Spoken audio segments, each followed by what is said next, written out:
So Matthew Perry's autopsy report came back, and what they're saying in the media is that he passed away from basically ketamine and drowning.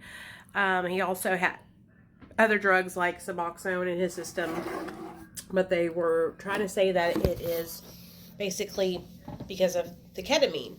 So apparently he was getting ketamine infusions, and he had had one a week prior to his death. So by then, if he had had a ketamine infusion a week prior, before he passed away, that ketamine would have been out of his system already. So maybe he was taking it, recreationally. I don't know.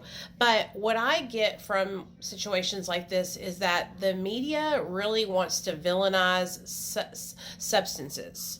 Okay, the media wants you to be afraid of everything.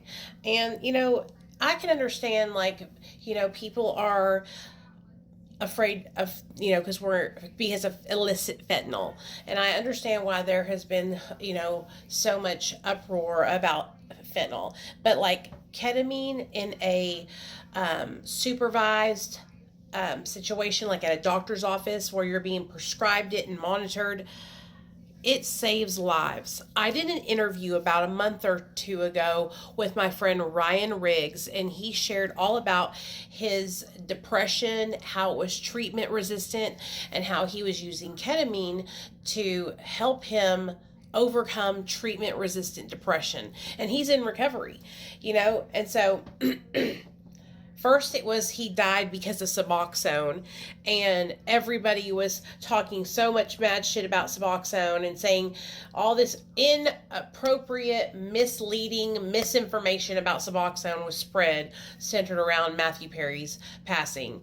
And it's so fucked up because Suboxone literally was helping him.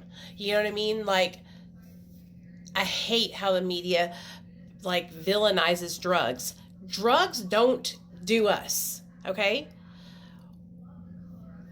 Without us, drugs have no power. Drugs don't have power unless we pick them up and put them into our body. We have to take our power back. Nothing makes choices for us. We make our own choices. And so we have to take our power back, take responsibility for our actions, and stop villainizing substances like they're just jumping in our veins on their own, growing legs and diving into our mouths. Substances aren't the problem. It's a lack of community, a lack of connection, a lack of coping skills. The world has changed so much, and it hasn't been for the better. And so that's why so many people are struggling. That's why so many people are depressed. It's not the same as it used to be.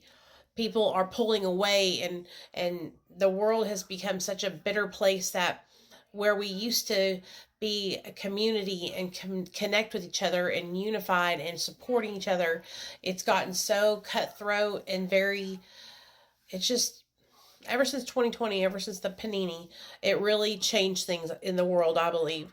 And a lot of people just don't want to be, and I can't blame people either. They don't want to be bothered. They don't want to anyway, back to the subject at hand. Substances are not the villain. Substances are not the problem. It's a problem within us. It's an inside problem. If you don't mind supporting me, check out my series, Life After Meth Addiction, right here.